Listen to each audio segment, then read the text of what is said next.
Jeff Hardy has been the reason most of our parents' furniture is broken. After a thrilling career filled with ups and lows, the wrestler hit rock bottom. And I'm not talking about The Rock's finisher. Hardy was arrested last June. Frustrating? Yes. Saddening? Definitely. Shocking? Not really. This guy has been a hero to so many of us. It's very depressing to see what path he took in his life. On the 13th of June last year, Hardy was pulled over for his extreme driving. Some would say this was staged from the WWE, where he's chasing his opponent, but that wasn't the case. After getting questioned by the police, it was obvious that Jeff was under the influence. He was stumbling over the hood when asked to stay still. And if you've been pulled over after a wild night, you know that's bad news. The star was charged with a DUI. And get this, this happened just a few days before a major AEW event. The incident in Volusia County, Florida, also revealed that Hardy was driving with a suspended license and violating certain restrictions. These were specially laid out for the wrestler because this isn't the first time he's let the alcohol take over his driving. His intoxication levels read a whopping .291, with a Florida limit of .08. Do the math, that's nearly thrice the normal. The next day, AEW president Tony Khan announced Hardy's suspension and promised his return under one condition. He would complete alcohol rehabilitation treatment and maintain his sobriety. But this wasn't the first time something as bizarre as this has happened to your childhood idol. In 2009, Jeff was arrested on charges of drug trafficking. These included controlled prescription pills and possession of anabolic steroids. The police discovered 262 Vicodin prescription pills, 180 Soma pills, and 555 milliliters of anabolics. Oh, and to top it all off, residual cocaine was found too. Now, some of us were too young to understand any of this, because the only drugs we did back then were Pop Rocks and sugar. WWE found a way to use this in their ongoing storyline between Hardy and CM Punk in SmackDown. This led to shattering defeat and eventual retirement from World Wrestling Entertainment. Things sank further below in 2011, when the former World Heavyweight Champion served 10 days in jail and was 30 months on probation. He was also fined a very large fee that hit 6 figures. 2019 was mixed with more arrests, like in Myrtle Beach, South Carolina, for public intoxication. Later that year, he was caught driving while impaired in Moore County, North Carolina. Yes, this had a huge impact on his career, because he was being passed around from show to the next. With all these low points in his life, no one can forget the heights he's reached after all these years. Hardy was known for his extreme maneuvers in the ring. Starting as a jobber in WWF, he was only put in matches to make other stars look stronger. Basically, a professional punching bag for everyone to see. From then on, the late 90s and early 2000s were Jeff and Matt Hardy's to take, under the duo name The Hardy Boys and Team Extreme. The different aliases brought them different fans from all over the world. His iconic finishing move, the Swanton Bomb, was one for the books. We've all tried pulling them off in our living rooms and either broke something or someone.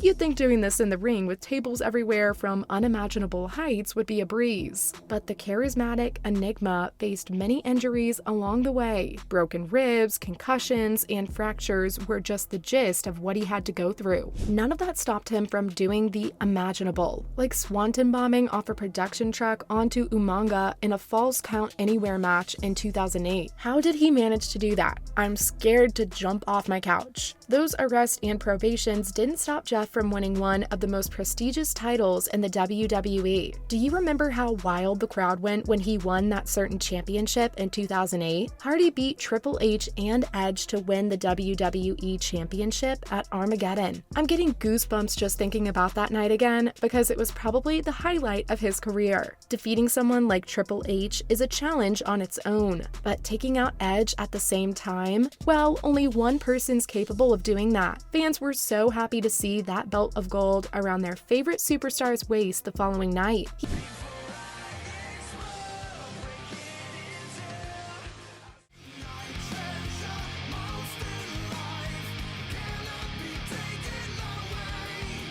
He even had a special entrance to celebrate his victory. Top-tier championships aside, Hardy's peak was also being a 2-time world heavyweight champion, 5-time intercontinental champion, and, of course, a 6-time world tag team champion with his brother Matt. But I've been too busy talking about his career in WWE. It's important to look at the other rings he's been in. Total Nonstop Action was his home from 2004 to 2006. After his first departure from WWE, he had a successful career there until he moved back to SmackDown after, you guessed it, issues with substance abuse. TNA brought Hardy back months after his defeat to CM Punk in 2009. Things didn't look too good when he had to face Sting at Victory Road 2011. Jeff showed up intoxicated and lost within 90 seconds. The highly anticipated match that fans were desperate to see didn't go according to their plans, because the star could barely get on the stage. His entrance song blasted throughout the arena, but there was no one making his way to the ring. Producer Eric Bischoff saw that Hardy needed help getting up,